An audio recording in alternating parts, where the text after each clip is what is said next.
The aggressive determination of hippies to start a new society has made its mark upon San Francisco's Haight-Ashbury. Part of the neighborhood is occupied by ordinary people, bewildered by what's going on. Part of it is occupied by a growing population of hippies. There are a lot of for sale signs in Haight-Ashbury. There are a lot more houses being occupied by hippies. The hippies are capable of extremely hard work, even though they tend to approach work as the rest of us do sport. Some of them are very successful. This is the house of a popular local band which plays hard rock music. They call themselves the Grateful Dead. They live together comfortably in what could be called affluence. There are many other similar houses or apartments in Haight-Ashbury, maintained by hippies who work in places where employers do not mind bizarre dress or long hair.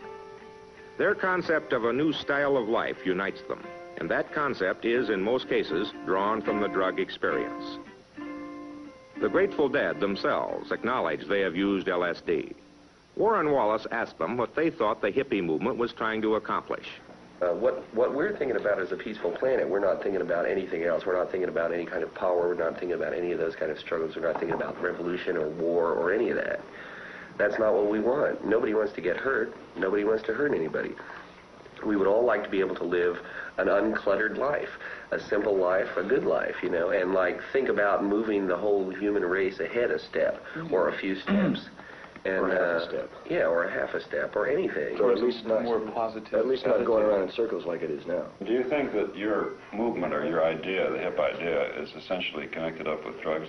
Yeah, I would say that's a large part of the framework. I think that most of the people who are hippies now came to it through drugs. Yeah, but it's not a dope movement. We're not trying to spread pushing dope. I think, personally, that the more people turn on, the better world it's going to be. We were talking before about a way of being, and one of the ways of achieving that being is through drugs. Expanding your consciousness, changing yourself. But like most of us have given up to psychedelic drugs anyway. Yeah, right. Well, we've learned something from them, and now we're kind of playing around with that knowledge. And what have you learned? Well, you can point out the example that the people that live in the community and you know, play around with dope and stuff like that, they don't have wars, you know, and they don't have a lot of problems that the larger society has. In essence, the scene has grown up with us, and we have grown up with the scene.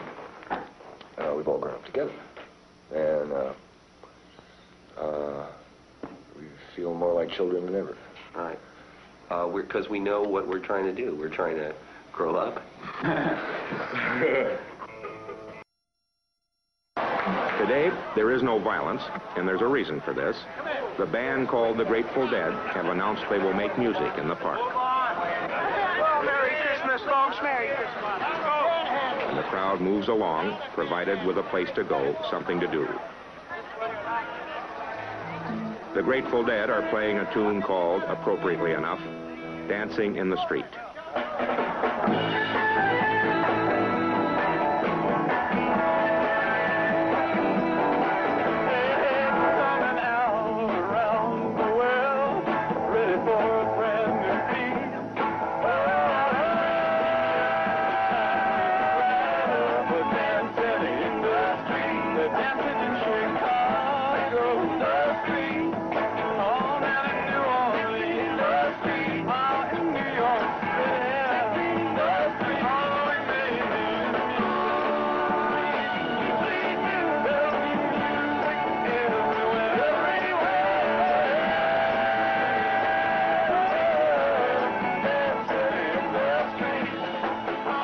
Most of these people are young. Most of them come from middle-class homes. On the average, they are well-educated, or could be if they wanted to. But they do not want that, nor much else in our civilization, except on their own terms. In many ways, their terms have the glitter and the attraction of the bright and bold and noisy. But it appears to be style without content.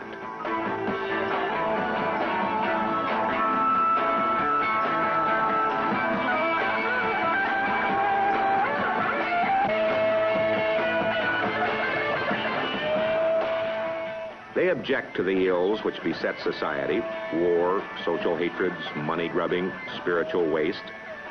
But their remedy is to withdraw into private satisfactions.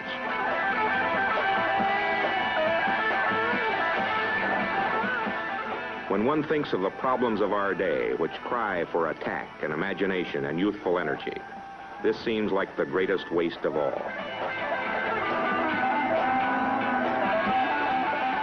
The movement appears to be growing. Use of drugs appears to be spreading.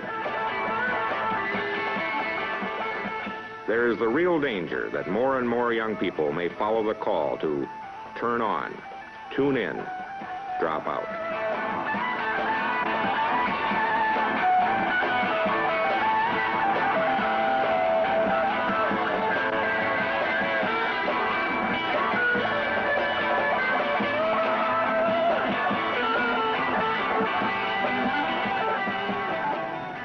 Well, there are the hippies. They make you uncomfortable because there is obviously something wrong with the world they never made if it leads them to these grotesqueries. But granting the faults of society, you can say three things about them.